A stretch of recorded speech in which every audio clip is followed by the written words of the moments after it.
Hello everyone. So let's continue with our practical activities. As you remember, I asked to prepare an area of interest. First of all, I would like to discuss about data accepted in a GIS. You may know that GIS involves a collection, analysis, storage, and visualization of spatial data. There are various types of data. Some of the most common we can mention the spatial data, which contain vector data. This is the most used one, I can say, that have geographical features as points, lines, and polygons.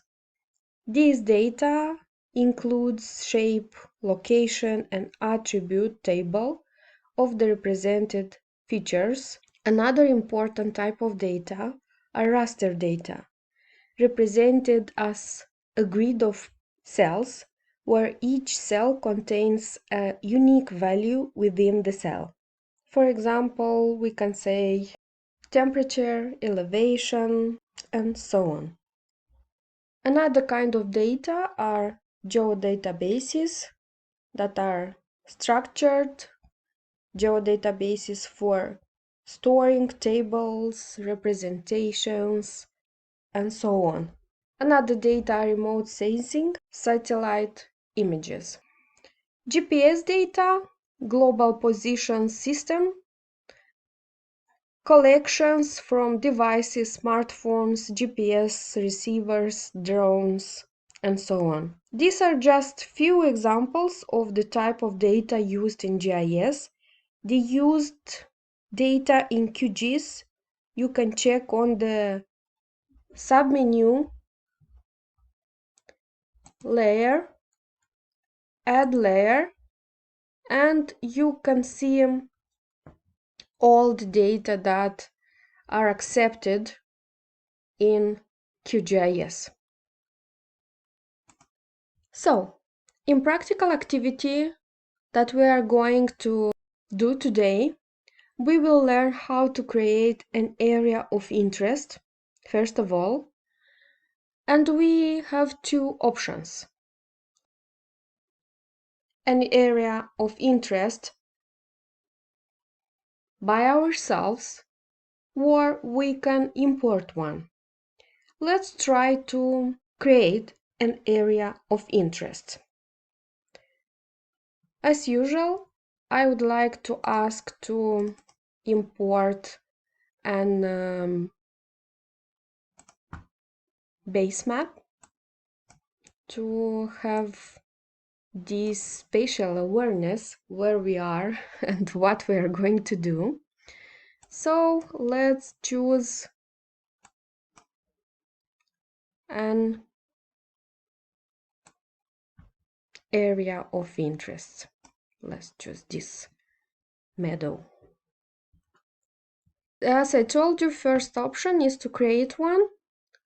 To create an area of interest, you can follow the next steps.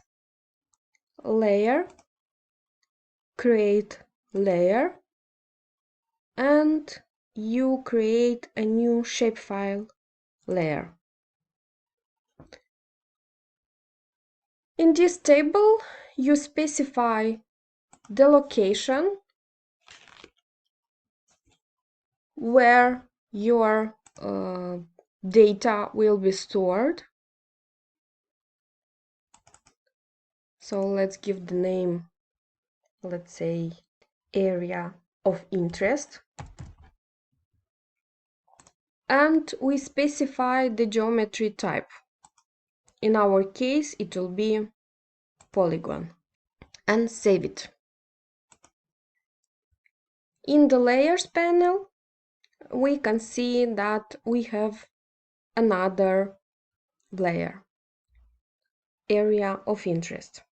To create this area of interest, we must activate toggle editing and just choose Add Polygon feature from Tools bar.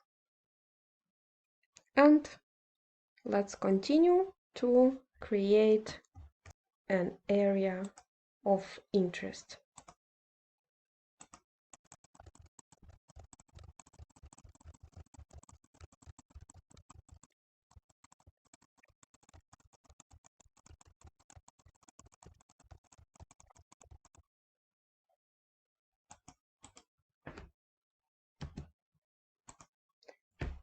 So this is the first option when we create a new area of interest.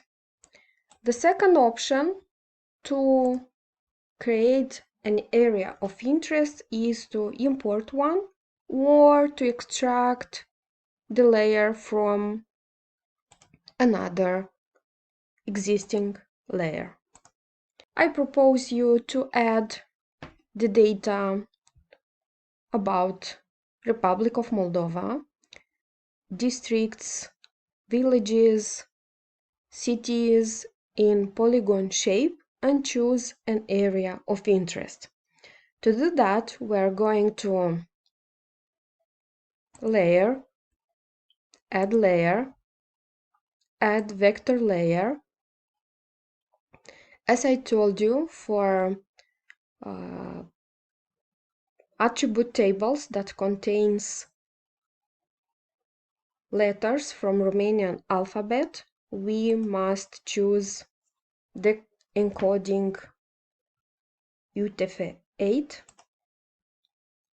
and from the source we must browse and find our data. Where is written all files, please choose YesRI shapefiles. This means vector data. And let's choose from the beginning districts of Moldova. And we add them.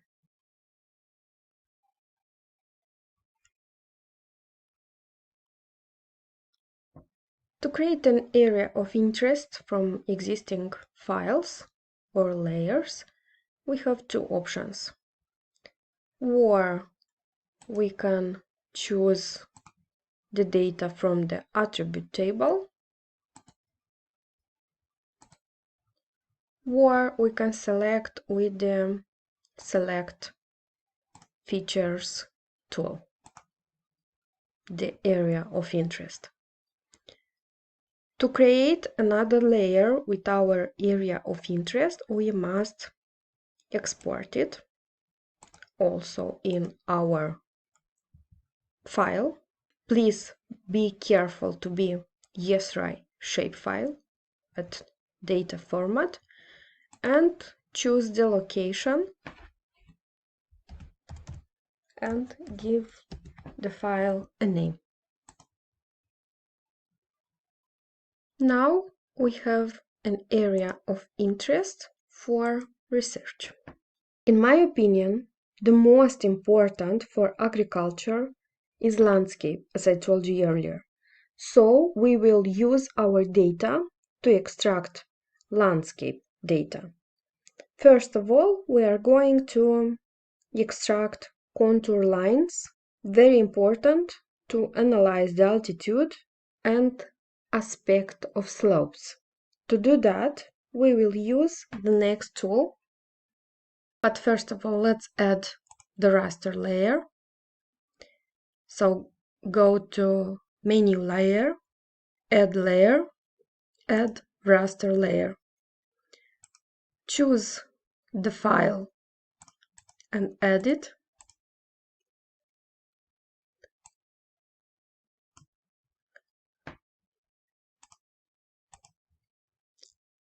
So to extract the contour lines, we will need firstly to create our area of interest based on raster data. Please go to raster, extraction, clip raster by a mask layer. For input data, please select raster, and for clip extent, please select area of interest. Also, if you would like to save as permanent layer in your computer, save to a temporary file and give the name raster.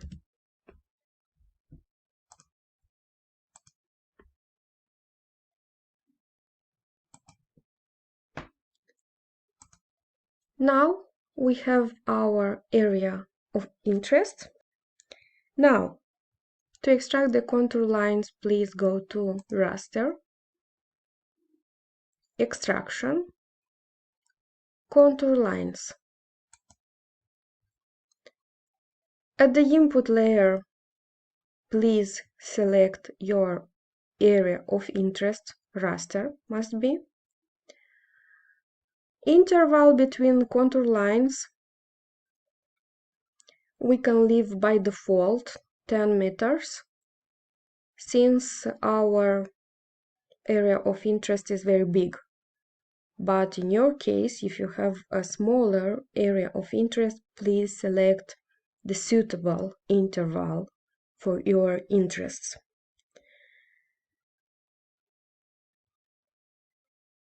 Now we are going to save our data also in our file as a permanent file. And as usual, I tell you, if we create a shapefile, we must take in account that there are different files. So we must create a new folder. The name will be contour lines area of interest, and save here.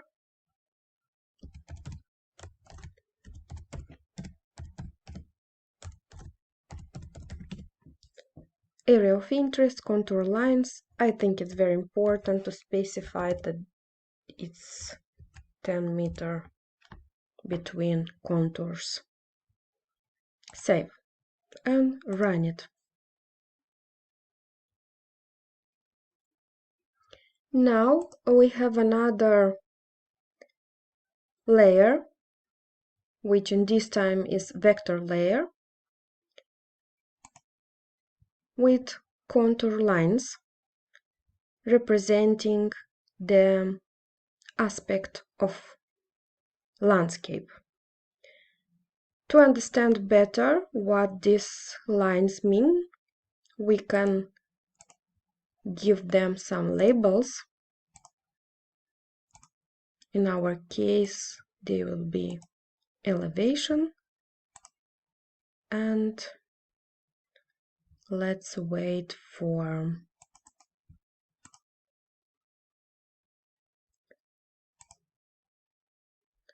the data to appear.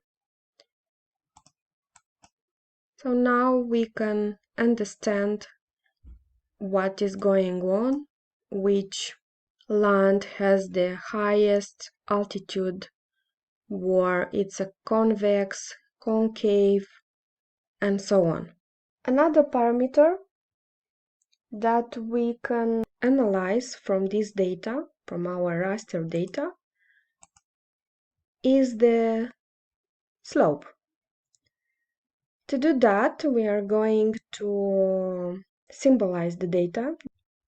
So right-click on the raster data, properties, and symbology. We will use single band pseudo color.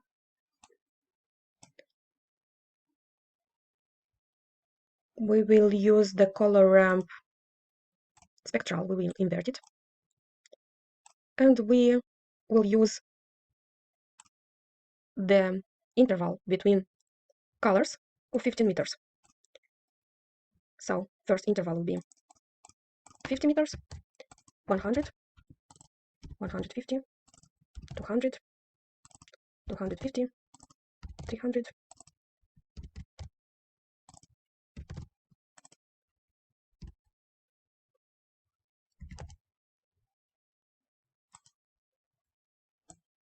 And apply. Since in Moldova we don't have mountains and ocean, we are going to change a little bit the colors to express the real face of landscape, just not to show what is not correct. Yeah, so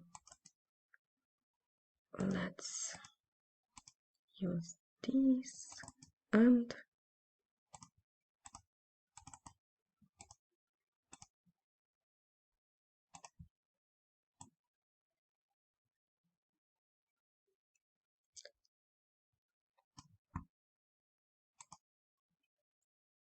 another very important tool when we are discussing about the landscape is the slope, the length of the slope.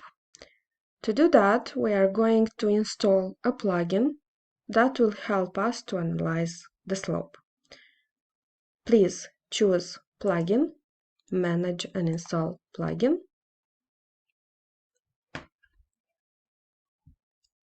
and look for terrain and look for Profile tool. This tool will help us to analyze the elevation field, so we will install it.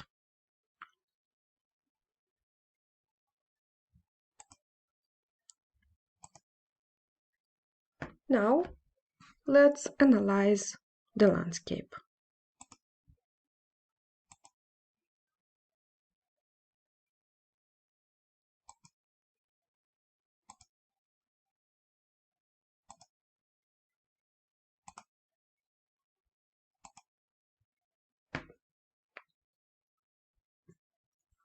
For example, yes, if you are interested in the altitude, the or aspect of the slope,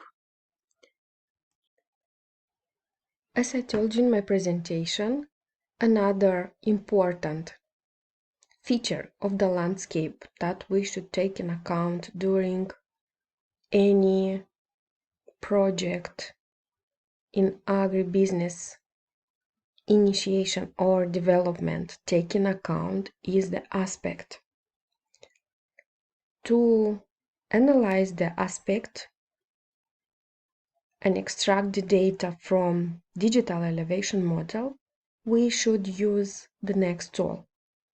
Please go to Raster, Analysis, and from the list of the tools that you see here, please choose the aspect.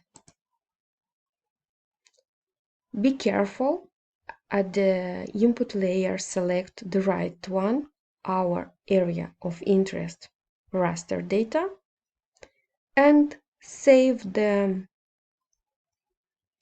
file in your computer and name it aspect area of interest. This data will be also raster data.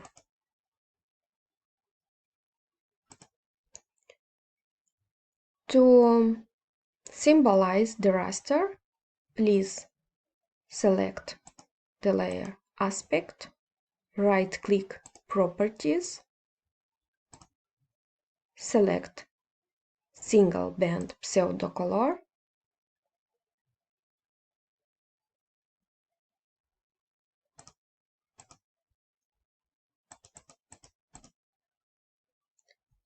and the mode, please select equal intervals and 9 classes. Now we are going to give the values for every aspect of the landscape.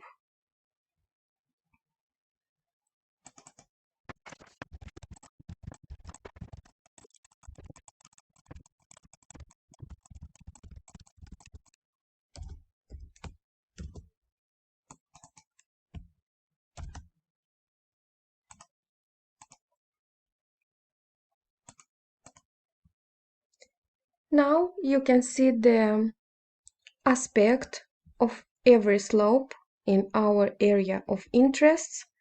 Maybe we should work a little bit with symbology, with colors, in order to express the real situation. Since we know that the northern slopes are much cooler and humid than south ones.